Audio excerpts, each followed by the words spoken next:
Welcome, curious minds, to another deep dive. We all love a good card game, don't we? Or maybe you're more into role-playing games, the thrill of building worlds and crafting these epic stories. Yeah, they're meant to be fun, right? Engaging, a good escape. Exactly, but what if I told you some of these games have, well, a surprisingly dark, even ominous undertone, hinting at something maybe far more profound? Indeed. And we're not just talking about a subtle hint here. Today, we're plunging into a game that, yeah, for many, it's just a quirky piece of entertainment. Mm-hmm. Yet there's this persistent, almost chilling belief that deep within this game lies something far more unsettling. Secrets, as some would put it, that humanity was never meant to fully grasp. Okay, let's really get into this then. We're embarking on a deep dive into the Illuminati card game. Right. And here's where the core intrigue starts to surface. This provocative claim, you hear it a lot from people who study this game, that the Illuminati, whoever they are, seem to, well, almost delight in telling us exactly what they intend to do long before they actually do it. It's a pretty bold assertion, yeah. And our mission today is to meticulously examine the cards themselves. We want to help you figure out whether these startling depictions are just, coincidental fiction, or if they truly hint at some uncomfortable truth. We'll explore why this game has not only captivated, but genuinely, freaked people out for decades. Absolutely. Because, as the source material for this game rather provocatively puts it, the world can be a place of madness. And sometimes, yeah, it feels like we are truly in the hand of madness. So who is the mind behind this intriguing, maybe unsettling game? The creator is a game designer named Steve Jackson. He started out at Metagaming Concepts back in the late 70s. Okay. Then in 1980, he branched out, formed his own company, Steve Jackson Games. They put out some other notable titles, Burning Hell, Car Wars, Dino Hunt. I think I've heard of Car Wars. Yeah, it's pretty well known. But none have quite the infamy, you could say, as the Illuminati card game. And the origin of the game, the inspiration.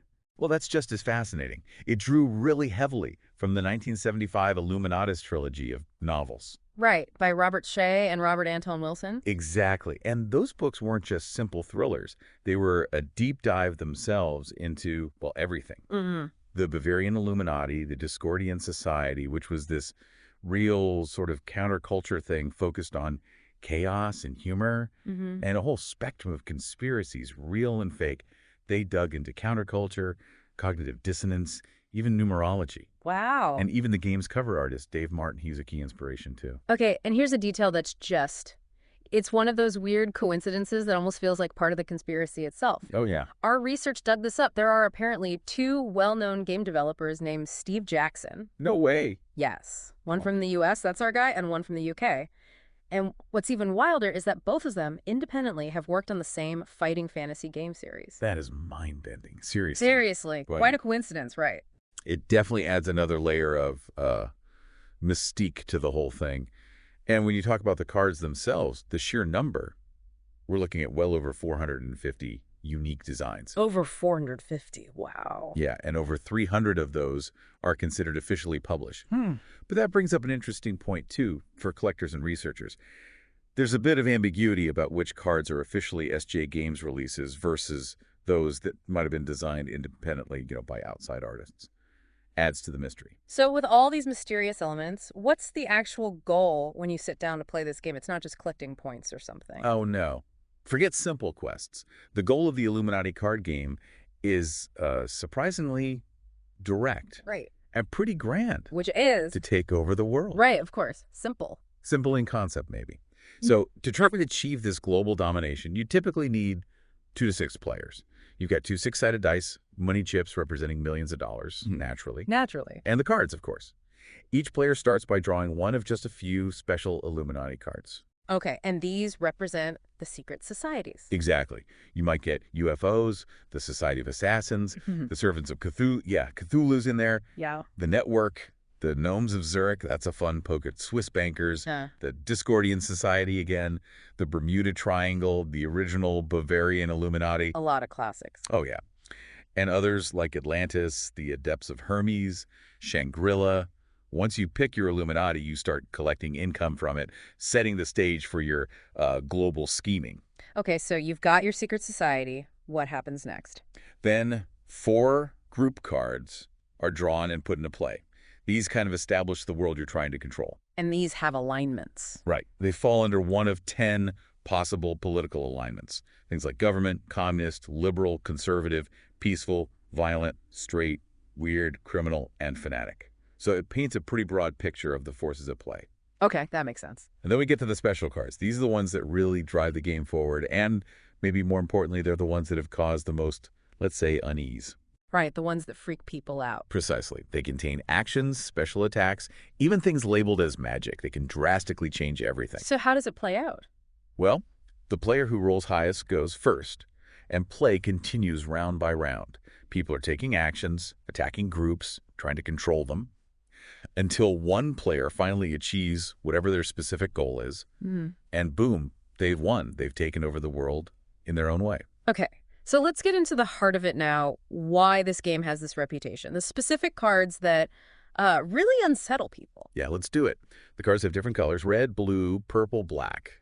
Red cards usually represent things, places, personalities, groups, organizations. And the personalities. Some of them are, well, disturbingly familiar, aren't they? Oh, absolutely. You've got cards featuring Bill and Hillary Clinton, George Bush, Ronald Reagan, Prince Charles and Princess Di, Al Gore. Pretty prominent figures. Yeah. Take the Saddam Hussein cards, for instance. It's categorized as a violent government group. The arrows on it show it can be controlled by another card, and it can control others too. Okay. And it's action. It says, by making a few speeches, Saddam can infiltrate any government, totally distracting them. Thus, by using his action, Saddam can cancel one action of any government group. And our source material points out, well, that sounds pretty accurate, considering his real-world influence and knack for disruption. Yeah, you can see why people might read into that. What about places? Yep, plenty of those too. Vatican City, Finland, England, Brazil, France. And fittingly, there's a Great Pyramid card. It's actually designated as a magic card. Of course it is. Magic Pyramid. Right. And then there's the Moon Base card. This one's linked to space, science, computers. Okay. It has these really unique rules. It's tough, not affected by any disaster cards except earthquake and meteor. Gives you a big bonus trying to control or destroy other space groups. Protects personalities linked to it from assassination. There's always a but. But if the Moon Base is destroyed, all personalities there are killed. Total wipeout. Ouch. And what's really striking is the illustration. People say it looks oddly similar to structures that, some theorists believe are actually on the moon. Fuels those hidden moon base theories. Okay, that's definitely feeding the fire. Yeah. What else? I remember reading about a really weird one. Dinosaur Park. Oh, yeah. That one's unsettling. Yeah. It's a corporate group card, and its action is, well, listen to this. It can use its action to increase the power of any disaster by 4 as dangerous dinosaurs, quote-unquote, accidentally escape their shipping containers amidst the chaos. Quote-unquote, accidentally. Exactly. The source material asks right away, what do they mean by accidentally and what chaos? Yeah. And then there's this chilling detail printed on the card. Over 2 million customers eaten. Whoa. Okay. That's dark. It really is.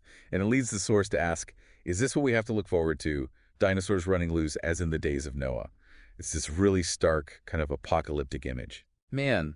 Okay, what about other group cards? You mentioned a wide range. Huge range. Everything from, congressional wives to the jihad card. Jihad card. Yeah, and that's a big one because the game, remember, was made way before 9/11. Right. That's significant. Definitely. Then you've got the Supreme Court, the KKK. Yes, that card exists. Wow, okay. Gay activists, NASA, and almost inevitably there's a conspiracy theorist card. Of course there is. Any interesting visuals on these? Some are really striking. There's an International Weather Organization card. The picture shows a plane spraying what look like chemtrails, causing a tornado below. Wow. There's an Evil Geniuses for a Better Tomorrow card. The guy on it looks a lot like Bill Gates. Really? Interesting. And just the fact that there's a Clone Arrangers card. Yeah. Its mere existence kind of speaks volumes, Yeah, definitely. What about the Flat Earthers card? That one seems almost like a joke, but it's interesting. The text says, people ask, but the Flat Earthers know something. Then it describes an action where you roll dice. And if you roll low enough based on places you control, their weird alternate geology leads to a gold strike, and you get more plaque cards. So what's the interpretation? Does the game think the Earth is flat? No, the source is very clear on this. It's not saying the Earth is flat. It's more about the movement, the idea of a group believing something counter to the mainstream, the know something part, is interpreted as meaning they understand reality isn't what it seems, not literally that the Earth is flat. It's more about perception, hidden knowledge. I see. That's subtle. Okay, let's move on to the action and event cards. These are where the really direct predictions seem to come in, right? Yeah, this is where it gets really hair-raising for a lot of people. The most famous one is probably the terrorist nuke card. Everyone calls it the 911 card. Because of the picture. Exactly. It shows an explosion in one of the Twin Towers, pretty much right where the first plane hit. And there's an accompanying Pentagon card. It shows an explosion, too. But strikingly, the rest of the building is intact and functional, just like it was in real life after the attack. Okay, that is specific. That's genuinely unsettling. It really is. And the parallels keep coming. There are other event cards. One shows what looks like the jogger from the Boston bombing. Seriously? Yeah. Another depicts the Fukushima disaster. There's even a Godzilla card, showing this giant robot monster maybe as a result of a nuclear disaster. Man. It's not just real-world stuff, though, right? There's fantasy. Oh yeah, it mixes in plenty of the fantastical. Cards for Hitler's brain. Wait, Hitler's brain? Yep. Vampire, Loch Ness Monster, Giant Kudu, Bigfoot. Bigfoot. Does Bigfoot have, like, special powers? He does, actually. According to the card, Bigfoot has the power to distract any media group by showing himself in public. So using his action, he can cancel any media group's action. That's hilarious. And useful in the game, I guess. Yeah, distract the media. It also gives a bonus to control certain green groups. Yeah. So you got Bigfoot, then you got an alien abduction card, a Plague of Demons card. Mm-hmm. It really covers a wide range of weirdness. It seems like it. What about more grounded threats? Societal things? Plenty of those. There's a backlash card. The picture on it, many people think it looks like former President Barack Obama. Mm-hmm. Cards for gun control, martial law, epidemic, people often call that the Ebola card. Right. There's a World War III card, a meteor strike card, and a really chilling population reduction card. Population reduction, what's on that? It shows this large city skyline, but there's a face formed in the smoke rising above it. Okay. And the really disturbing part is that's the same kind of phenomenon people reported seeing or thought they saw in the smoke plumes from the Twin Towers on 9/11. A face in the smoke. Okay, that's layering conspiracy on top of potential prediction. Very creepy. It is. And amidst all this chaos and control, there's even a Messiah card. A Messiah? How does that work? Its mechanics are interesting. You play it on a personality you control anytime except during an attack. That person is then hailed as the Messiah by millions worldwide. Wow. Big boost. Huge. Their power and resistance go up by 4, plus another 2 for every church group you control. But only one Messiah can be in play at a time. Ultimate personality cult, basically. Right. And then there's the Trump card, right? Yeah. Or the one people think is Trump. Ah, yes, the enough is enough card.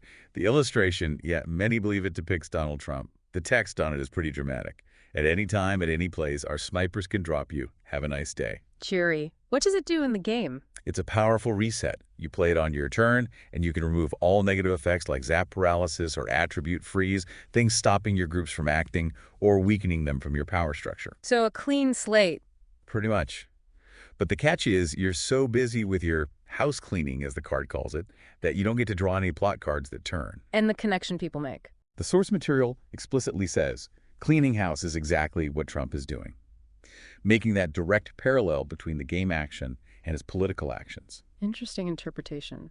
Anything else jumping out? Numerology. Yeah, that's worth mentioning. The number 23 pops up quite a bit. It's seen as a nod to the idea that the Illuminati are supposedly big on numerology, finding significance in numbers. So bringing it all together, the big question remains, doesn't it? Absolutely. We circle back to, is this card game depicting future events? Is it depicting planned events? Or is it, just a game? Maybe just cleverly playing on anxiety. That's part of the theory, too. Yeah. The real insight maybe isn't just the spooky similarities, but how the game itself could be seen as a kind of psychological manipulation. It taps into real anxieties, presents them almost like predictions. And we humans love finding patterns. Exactly. Kind of weaponizes that tendency. And the belief among many who study this is that the Illuminati, if they exist and do these things, like to throw their plans in your face. The idea is that maybe your attention, your focus, your energy somehow empowers these plans or validates them. Huh. And the really chilling kicker to that thought is maybe their real power comes from the fact that most people will just dismiss it all. that you'll just think, oh, it's only a game. And that is a chilling thought. It's just Right. the sheer level of detail, the number of these unsettling parallels in the Illuminati card game, it really does blur that line, doesn't it? All right. Between just entertainment and something else. It absolutely does. So the final thought for you, listening in. Yeah. Given these uncanny resemblances, the sheer volume of cards that seem prophetic, Yeah. how does knowing about this game change how you look at information? Yeah. At coincidence, at the power a story or a narrative can have. Yeah. Does art just imitate life? Or can it sometimes, maybe subtly, actually influence it? Something to definitely ponder long after this deep dive ends.